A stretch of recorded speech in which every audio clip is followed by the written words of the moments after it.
সম্মানিত দর্শক, আমার প্রাণপ্রিয় কলিজার ভাই এবং দেশি প্রবাসী সবার জন্য আমি ভিডিওটা দিলাম।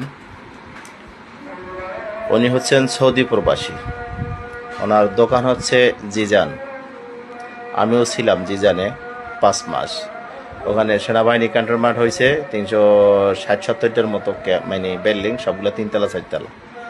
তো ওখানে সব তো এসি ছাদের উপরে হয়। তা 5 মাসে গ্রুপ তো আর একটা দুইটা না, বহুত গ্রুপ ছিলাম আমরা। এক এক গ্রুপে 4 জন করে ছিলাম, কোনো জায়গায় 5 জন 6 জনও ছিলাম। তো সবাই যখন এসি কালেক্টিং করছি প্রায় 5-6 মাস বইয়া। তো এর ভিতরে 1 মাসের টাকা আমি পাইছি, বাকিগুলো পাইনি। ওখানে আবার দালাল আছে বাংলাদেশে, ওদের মাধ্যমে জয়েন দেওয়া লাগে, কাজ করা লাগে। তো ওরা টাকা দেয় না, খেয়ে রেস। যাই হোক, এগুলো কালকে আমাদের পাবো, আল্লাহ দিবে। তো উনি হচ্ছেন আমার এক নিকটতম আত্মীয়, নাম হচ্ছেন জলিল হাওলাদার। জেলা হচ্ছে বরগুনা, গ্রাম হয়েছে গোপকাঠি, থানা হয়েছে বামনা। উনি এই 10-11 দিন হয় দেশে আসছে। ওনার বড় মেয়ে বিয়ে হয়েছে এবং সেখানে নাতিনাত করেও আছে। তো হেলে উনি বিদেশ থেকে আসলে দেশে, ওনার বাড়ি বিল্ডিং হচ্ছে দোতলা, কমপ্লিট দোতলা। বাড়ির সামনে পাকা সেরকমের একতলা মসজিদ দেখার মতো। এবং ওনার ওয়াইফ, উনি যেহেতু জলিল হাওলাদার বুড়ো হয়ে গেছে, মেয়েটাই ডাঙর হয়ে গেছে, আমাদের বয়সের থেকে বয়স বেশি হবে, সে কম হবে না, সেম সেম, মানে 45, 48, 50 এরকমের বয়স। তাইলে ওনার ওয়াইফের বয়স কত হবে? না হইলো 40-42। তো ওই মহিলা ঘরে স্বাস্থ্য, ওনার এক স্বাস্থ্য ভাই আর আগের থেকেই কাজ করে, বাজার সজার করায়, ঘরের কাজ এমনি হেমনি করায়। এখন এই ছেলের সাথে ওনার মানে প্রটোকল লাইন, ঠিক আছে, মানে স্বামী মহিলার 2 জন। তবে মহিলা কিন্তু বংশীয় মেয়ে। মহিলার বর্তমান আপন চাচা এলাকার ইউনিয়নের চেয়ারম্যান, ঠিক আছে। এখন দেখেন মানুষের রুচি এবং লোভ কতটা দূর পর্যন্ত নিয়ে যেতে পারে। ওনার বাড়িতে বিল্ডিং 7 রুম 8 রুম কইরা সব কিছু, একতলা দোতলা কমপ্লিট, টাইলস করা, ভিতরে কত সিস্টেম, এসি সিস্টেম। তো এসি সিস্টেমের ঘর, এসি সিস্টেমের বাড়ি, ওখানে বসে শান্তি আর মহিলা মানে করতে পারে না, সহ্য করতে পারে না। এখন কামের ছেলে, 40 বছর, 38 বছর, 40 বছর, 42 বছরের মহিলা, উনি কি কামনা করলো? আজ 10-11 দিন হয় উনি দেশে আসছে। হ্যাঁ, হয়তো বিষয়টা উনি জানতে পারছে, কথাবার্তা বলছে, এই জন্য কি করছে, ওই ছেলেটা 7-8 দিন যাবত আসে না। আসার 2-3 দিন পরে নিষেধ করছে, আসে নাই। কালকের দিন আসছে, কালকে সকালে আবার আসছে। আইসা ওই লাঙ্গে আর বাঙ্গে মিললে কি কি জানি হয়তো কিছু একটা খাওয়াই অসচেতন করছে। পরে কারেন্টের যে তার আছে বড়, এই তার দিয়ে ফাঁসি দিয়ে 2 দিকে 2 জন টাইনিয়ে শেষ করে এলাজ বলে, এটা খবর পাইলাম।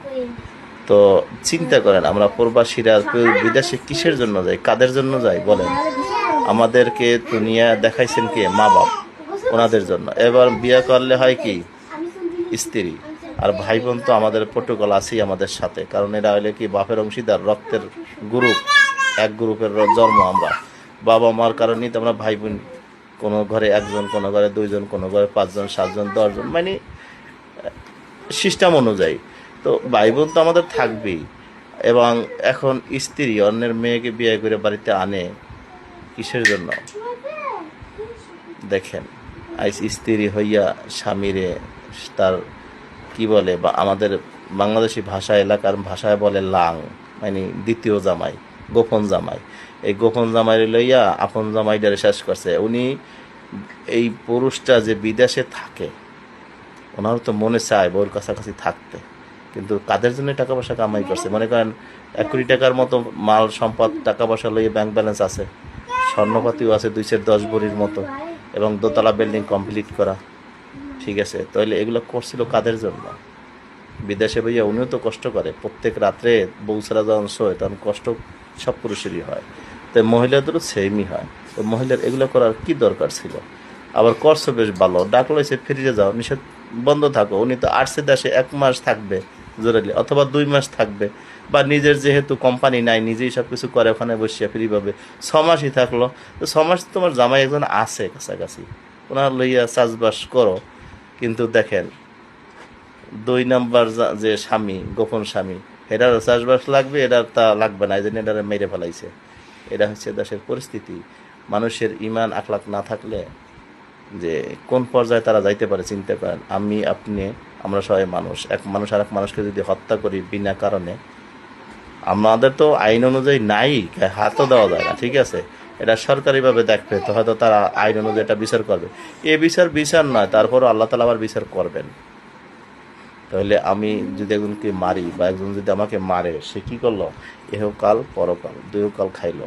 এ দুনিয়ায় আমরা 18 সেকেন্ড, ওই পৃথিবীর একটা দিনের 12টা যে ঘন্টা হবে, 12টা ঘন্টার একটা ঘন্টা থেকে যে আমরা মানে ভাগ বিয়োগ করে বাইর করি মিনিট সেকেন্ড, এই আর 18 সেকেন্ড সমান সমান পৃথিবীর শুরু এবং শেষ থাকবে বয়সটায়। তাহলে আমি আপনি কয় সেকেন্ড ভাগে পাইছি চিন্তা করেন। সেকেন্ডও না, তারও কোনো যদি গণনার নিচে থাকে তার থেকেও দেন কত কত ভাগে যাইয়ে নিচে আসি এক একজনের বয়সে। এইটু বয়সের মধ্যে যদি এই পর্যন্ত সহ্য করতে না পারি, কাল কিয়ামতে এক একটা দিন হবে 18 সেকেন্ড যদি হয় পৃথিবীর বয়স, মনে করেন 20,000 কোটি বছর, 50,000 কোটি বছর যদি বয়স হয় 18 সেকেন্ডে, তাহলে একদিনের বয়স কত হাজার বছর হবে? তখনকার কীভাবে জ্বলবে এরা, চিন্তা করেন জাহান নামে। আমি দোয়া করি যাতে সবাই ইমানদার হয়, বাংলাদেশে সবার যেন পাক্কা ইমান হয়, সবাই যেন বুঝি আল্লাহ কি জিনিস যেন চিনি, সৃষ্টিকর্তার উপর যেন সবাই শুকরিয়া জানাই, ঠিক আছে। আর আমার প্রবাসী ভাই এবং বোনেরা যেই আছেন দেশে বিদেশে, সবাই নিজস্ব লোকদের জন্য, আত্মীয় স্বজনদের কাছে, ভাই বোনদের কাছে, সবের কাছে কি সামঞ্জস্যভাবে ভালোবাসা রাখবেন, এমনভাবে রাখবেন যাতে আপনার আর ওয়াইফ স্ত্রী এগুলো তো করে দিয়ে রাখার মতো কোনো সিস্টেম নাই বাংলাদেশে। সৌদিতে এগিয়ে রাখতে পারে না, একটা বিল্ডিং করে একতলা দোতলা তিনতলা সাইড এগুলো বাউন্ডারি দেয় দোতলা বরাবর, যেন এখন তো ঢাঙ্গাইয়াও কেউ কিছু দেখতে না পারে, অন্য বিল্ডিংটাও যেন দেখতে না পারে, এত হাই ফাই কইরা ঘের দেয়, এরপরও বউ রাহা যায় না। আর বাংলাদেশে তো কোনো বাড়ির বেল নাই, ওয়াল তো দূরের কথা। তো এখানে কীভাবে সচেতন করা যায়? এখানে শুধু একটাই আছে, যদি নিজে ভালো হয় তাহলে বউরে যত হাদিস কোরআন ভালোভাবে শিখায়, ঠিক আছে। যদি ওই ইমানের কারণে তারা ভালো হয়, ইমানদার হয়। যাই হোক, সবাই ভালো থাকবেন এবং সবাইকে দেখার জন্য জিনিসটা কী করবেন, ভিডিওটা শেয়ার করে দিবেন। উনি হচ্ছেন সৌদি প্রবাসী, জিজান এলাকায় ওনার দোকান, ইয়ার অ্যাসিড, ঠিক আছে, নিজের দোকান। আর দেশের বাড়ি তো বললাম যে বামনা হচ্ছেন থানা, জেলা হচ্ছে বরগুনা, গোবজরি হয়েছে যে গ্রাম, ঠিক আছে। ওনার নাম হচ্ছেন জলিল হলাদার। এই আমার নিকটতম আত্মীয় হয় রাবিদে। যাই হোক, উনি তো এ দুনিয়ার গমন শেষ করাই এদেশে, ওনার ওয়াইফই। তো সবাই ভিডিওটা শেয়ার করবেন, সবাইকে ধন্যবাদ, বল।